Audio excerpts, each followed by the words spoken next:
Hi there. Thanks for stopping by today for my office hours. Today I'm going to be talking just for a couple of minutes about understanding neurodiversity. What does it mean? Why is it important? And give you some tips. Here's the topics I'm covering. What is neurodiversity? Why does it matter? What are some tips for individuals, tips for family and friends, and then also some resources that you can follow up with. A little bit about me, if you don't know me already. My name is Maisie Lynch. I am a veteran teacher. I've been teaching for 18 years. I'm nationally board certified. I'm also certified in special ed, business, technology, work-based learning. These are just the relevant ones, but I do have some other certifications. I'm also a certified professional life coach, mother to two neurodivergent teenagers, and wife to a neurodivergent husband. I also have survived a lot of trauma in my life, and I would say that I'm a thriver, very resilient, very patient. I have a lot of grit and determination. I hope that I can pass some of that on to you. So, what is neurodiversity?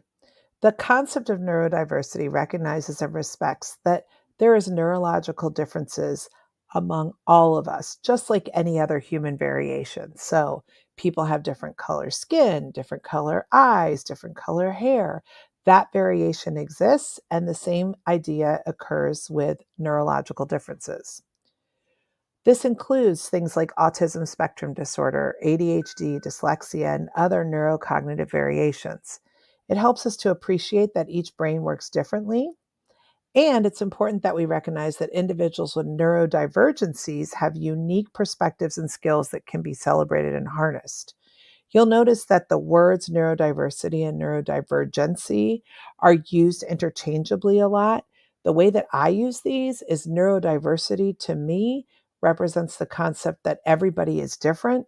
And then when we talk about neurodivergencies, it has typically meant people who have cognitive variations that differ from the norm. Now, I would argue that at this point, these differences are the norm. I have so many students who have ADHD, OCD, dyslexia, you know, autism spectrum. There are so many. So I would say that the norm really is the presence of these, but just for sake of having a common language that is consistent with what you see in the research, we will continue to use it in a way where neurodivergency means having one of these cognitive variations or neurocognitive variations. So, why is this important? We're all neurodiverse. Everybody knows someone with a neurodivergency, even if it's undiagnosed. It impacts all aspects of life, educational, workplace, and home. And by understanding and embracing these differences, we can create environments where everyone can thrive regardless of their neurological makeup. This allows us to harness the superpowers that come with being neurodivergent. So, here are some tips with those of you with neurodivergencies. You need to embrace your uniqueness. Your brain's wiring gives you a unique perspective. Seek to understand different environments, look for educational and career opportunities that value diversity and offer support.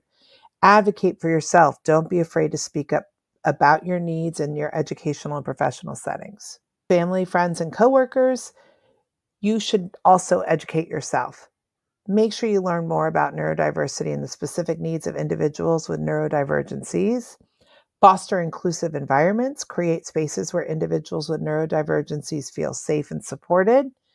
And then listen and adapt. Be open to and ask for feedback. Be willing to make accommodations for people with neurodivergencies. Here are some resources. I'm going to also put a link to these in the comments in my YouTube.